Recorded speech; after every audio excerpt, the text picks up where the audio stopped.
Hey guys, quick video on how you are viewing exercise and food and all the great things you're doing for yourself to get to your goals.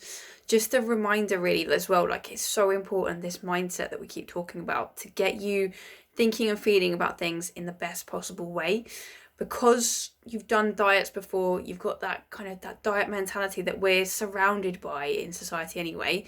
We feel like we need to be restricting ourselves, we feel like we need to be exercising to burn calories, we feel like we have to be good and healthy, and then if we're off plan or we're having a treat, like we need to kind of indulge in it and then feel guilty after. There's all these things that kind of affect our way that we view things and then our progress. So what I want to get you thinking about in terms of exercise first is that rather than seeing it as something that's there to burn calories and help you lose weight, keep seeing it as something that is empowering you and helping you to de-stress. If you are busy and you're stressed right now, exercise is one of the first things that tends to go, but it's so important to keep that in there, because if we're stressed, I've explained this to some of you already, that if we're stressed, our bodies are pumping out cortisol and stress hormones because we're designed to sense like danger and fear in our environment, and then get these hormones coming into our body to help us to either fight that predator or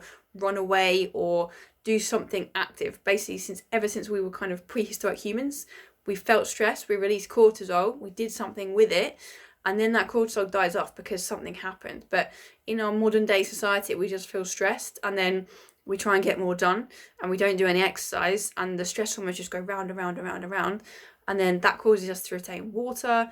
On top of that, you think that maybe because you're retaining water, you feel like you've gained weight, and then you end up binging on something, and there's this vicious cycle that goes on. It masks your progress, and sometimes it really sabotages your progress as well. So if you're looking at exercise as a way of de-stressing in a fun way, like thinking, what's going to make me feel good right now? What is going to be the best thing for my body? Is it a walk? Is it just getting out into nature for 5 or 10 minutes? Is it doing some yoga at home? Is it just doing a few stretches? Is it booking yourself into a boxing class or doing some weights, doing something kind of really intense and energetic? Is it something just more gentle? Like whatever you do, any movement is a great thing. It's always better than sitting and stewing and trying to get more done. And often that break to go and do something active for 5 or 10 minutes will make you far more productive for the rest of the day as well. Like we need that break from thinking and working and trying to get stuff done. So putting that into your day in whatever way you can, for even if it's 5 or 10 minutes, will make a huge difference. That is the big thing I wanted to talk about today. I've talked about food a bit already. I think just to mention that again, when you're thinking about healthy eating, thinking about it in terms of just enjoying what you have as much as possible, making each healthy meal that you have really colourful, really something that you're happy to eat, make it not like diet food, make it enjoyable, and think of that as a treat as well. Often we think treat is weekend eating, burgers, pizza, wine, chocolate, and those things are awesome, but so is the healthy stuff that actually serves you really well, makes you feel at your best. And thinking we want to link those healthy meals to you feeling confident in your clothes and happy and healthy and full of energy and loving the life that you've created for yourself.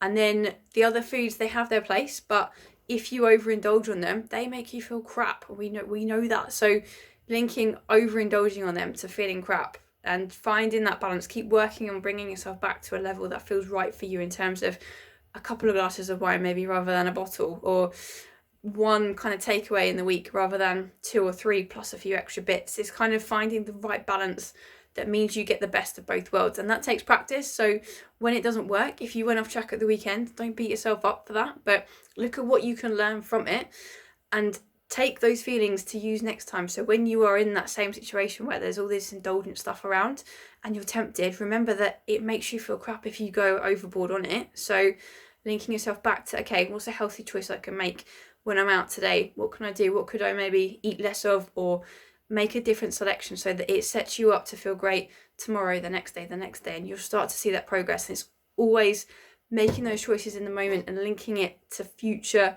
success and happiness can keep you going long enough to see something start to change. And when you see the progress from your hard work, from your determination, from saying no, then you start to see how great that is. It feels awesome.